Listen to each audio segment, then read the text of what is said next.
नमस्कार और जय हिंद दोस्तों, मैं रवि शर्मा आप लोगों का स्वागत करता हूं डेली डिफेंस डायलॉग के आज के हमारे सेशन में। दोस्तों, इस समय पूरी दुनिया में इजराइल और ईरान की वॉर को लेकर के बहुत सारी न्यूज़ चल रही हैं। आप जानते हैं कि इजराइल ने जब से नसरुल्लाह, जो कि हिजबुल्लाह का एक कमांडर था, उसको मार गिराया, उसके बाद ईरान ने पलटवार करते हुए लगभग 200 मिसाइल के आसपास, और ये सभी बैलिस्टिक मिसाइल्स थी, इसके थ्रू ईरान ने इजराइल के ऊपर एक हमला किया। और इस हमले के बाद इजराइल बहुत बुरी तरह से भड़क गया है और मिडिल ईस्ट में इस टेंशन को लेकर के पूरी दुनिया बहुत ज़्यादा चिंतित भी है, क्योंकि इजराइल के ऊपर इतना बड़ा हमला आज तक नहीं हुआ। अप्रैल में भी इस तरह का एक हमला इजराइल पर ईरान की तरफ से हुआ था, जिसमें ज़्यादातर 95% मिसाइल्स को इंटरसेप्ट कर लिया गया था। तो इजराइल को उस समय इतना ज़्यादा कोई डैमेज नहीं हुआ, बट इस बार इजराइल को बहुत ज़्यादा डैमेज हुआ है। हालांकि मीडिया में ये खबरें निकल करके नहीं आ रही हैं। इजराइल के मिलिट्री इंस्टॉलेशंस और इवन मोसाद के हेडक्वार्टर को भी यहाँ पर निशाना बनाया गया है। तो इस तरह से इजराइल को इस बार बहुत डीप में जो है एक तरह से ईरान ने चोट पहुँचाई है। और इसी सब के बीच में पूरी दुनिया में एक्सपर्ट्स इस चीज़ को लेकर के बात करने लगे हैं। और ये जो ईरान ने यहाँ पर हमला किया है लगभग 200 बैलिस्टिक मिसाइल से, इनमें कई सारी ऐसी बैलिस्टिक मिसाइल हैं जिसकी वजह से आज इजराइल भी बहुत ज़्यादा खौफ खाने लगा है, क्योंकि जिस तरह से इजराइल ने मल्टी लेयर जो डिफेंस सिस्टम था, उनका एयर डिफेंस सिस्टम, उसको यहाँ पर इन मिसाइल्स ने ब्रीच किया है और इजराइल के मिलिट्री इंस्टॉलेशंस को वो सक्सेसफुली टारगेट करने में यहाँ पर कामयाब हुई है। तो इस तरह से आज हम अपने इस सेशन में उन मिसाइल्स के बारे में जानेंगे जो कि ईरान के आर्सनल में है और जो कि इजराइल के एयर डिफेंस सिस्टम को भी भेदने की ताकत रखती हैं। तो उन मिसाइल्स के बारे में आज हम थोड़ा सा जानेंगे, क्योंकि पूरी दुनिया में बात यहाँ पर सिर्फ पॉलिटिकल चीज़ों की हो रही है, किसी उस वेपन की बात यहाँ पर नहीं हो रही है जो कि इस पूरे इंसिडेंट के पीछे बहुत ज़्यादा बड़ा रोल प्ले कर चुका है। सो दोस्तों, इस बार ईरान के इस अटैक में, जिसको ऑपरेशन ट्रू प्रॉमिस 2 कहा जा रहा है, क्योंकि ऑलरेडी ऑपरेशन ट्रू प्रॉमिस 1 अप्रैल में हो चुका है, जहाँ पर इसी तरह से ईरान ने इजराइल के ऊपर अटैक किया था। तो इस बार के अटैक में जो बहुत सारी इमेजेस निकल करके आई हैं, जो सैटेलाइट से इमेजेस ली गई हैं, और इवन जो न्यूयॉर्क टाइम्स है, उन्होंने भी जब इन इमेजेस को एनालाइज किया तो यहाँ पर बहुत सारी डेब्रीज नजर आई हैं। और ये डेब्रीज एक मिसाइल के ऊपर इशारा करती हैं ईरान की, और वो है ईरान की पहली हाइपरसोनिक ग्लाइड व्हीकल, जिसको फतेह के नाम से जाना जाता है। तो फतेह के यहाँ पर 2 वेरिएंट है, जिसमें फतेह 1 और फतेह 2 आते हैं। फतेह 2 इसका लेटेस्ट वेरिएंट है। ये मिसाइल एक हाइपरसोनिक मिसाइल है जिसकी स्पीड लगभग माक 13 से माक 14 के बीच में है। और माना जा रहा है कि इजराइल की जो एयर डिफेंस सिस्टम है, उनको भेदने का काम इस मिसाइल के थ्रू ही किया गया है, क्योंकि किसी भी हाइपरसोनिक मिसाइल को, जो कि कई सारे टारगेट्स को ले जाने की काबिलियत रखती हो, और यहाँ पर कन्वेंशनल और जो न्यूक्लियर दोनों तरह के वॉरहेड ये मिसाइल लेकर के जा सकती है। इसकी रेंज भी 1400 से 1500 किलोमीटर बताई जाती है, बट माना जाता है कि ये मिसाइल लगभग 2000 किलोमीटर तक टारगेट कर सकती है। इसी तरह इसके अंदर जो वॉरहेड ले जाने की कैपेसिटी है वो लगभग 350 से 450 किलोग्राम की है। इन सब के अलावा ये सॉलिड रॉकेट प्रोपेलेंट का यहाँ पर इस्तेमाल करती है। तो इस तरह से ये मिसाइल एक बहुत लीथल मिसाइल है और ईरान के आर्सनल में एक सबसे अचूक हथियार है, जिसके थ्रू इस बार इजराइल को टारगेट किया गया है।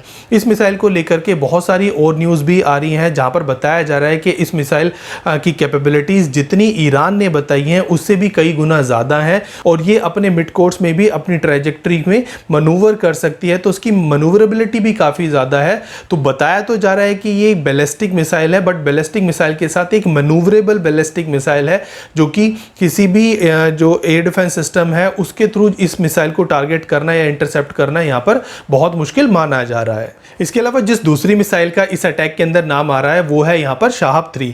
तो शाहाब 3 ईरान की एक पुरानी मिसाइल है, और ये भी एक मीडियम रेंज बैलिस्टिक मिसाइल है, जिसको 2003 में ईरान ने अपनी फोर्स के अंदर इंडक्ट किया था। और ये एक लिक्विड फ्यूल पर बेस्ड बैलिस्टिक मिसाइल है, जिसकी रेंज लगभग 1000 से लेकर के 2000 किलोमीटर तक है।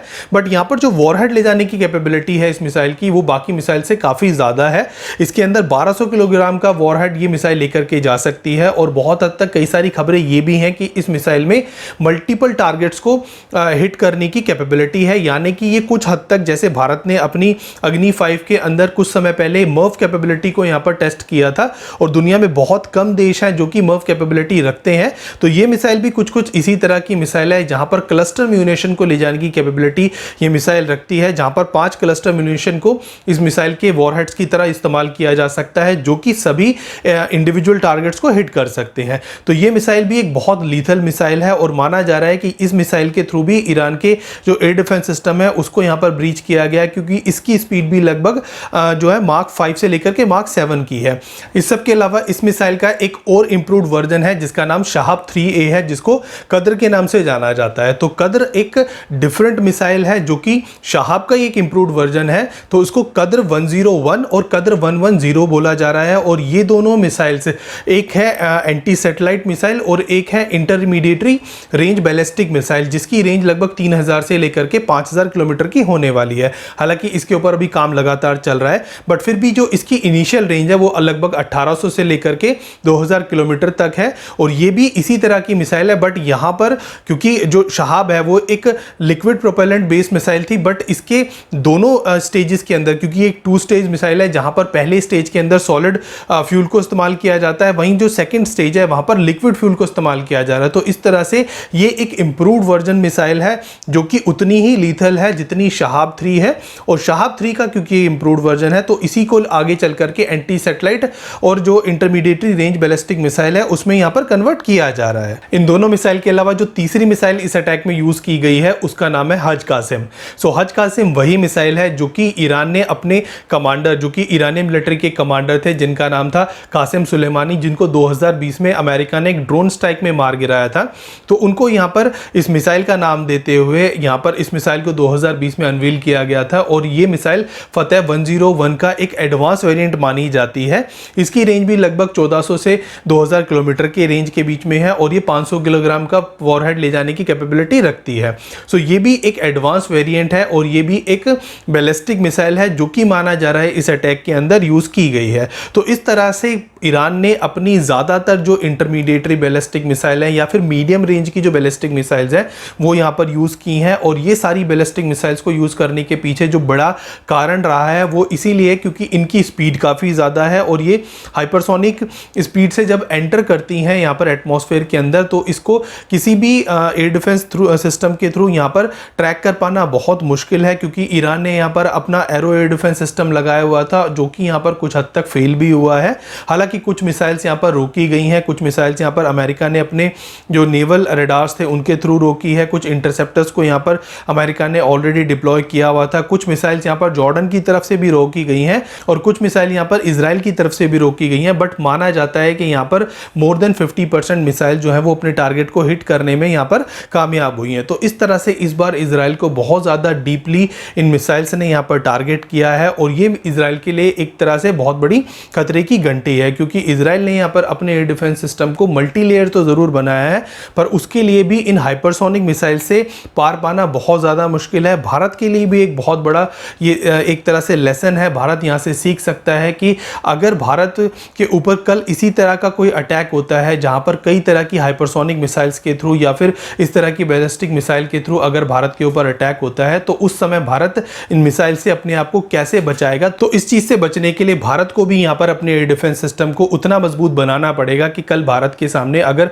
कोई बैलिस्टिक मिसाइल का अटैक होता है तो भारत का जो एयर डिफेंस सिस्टम है वो इन बैलिस्टिक मिसाइल्स को भी इंटरसेप्ट कर सके। हालांकि भारत यहाँ पर अपने एयर डिफेंस सिस्टम के ऊपर काफ़ी ज़्यादा काम कर रहा है। भारत के कई सारे शहरों के अंदर शॉर्टफिश रेडार, जो कि भारत का एक ऐसा रेडार है जो कि 2000 किलोमीटर दूर से भी कई सारे टारगेट्स को आइडेंटिफाई करने की काबिलियत रखता है। तो भारत को भी अपने इंडिजीनियस लेवल पर यहाँ पर कई मल्टी लेयर सिस्टम्स यहाँ पर बनाने पड़ेंगे और इन बैलिस्टिक मिसाइल से निपटने के लिए भारत को यहाँ पर तैयारी अभी से ही शुरू करनी पड़ेगी।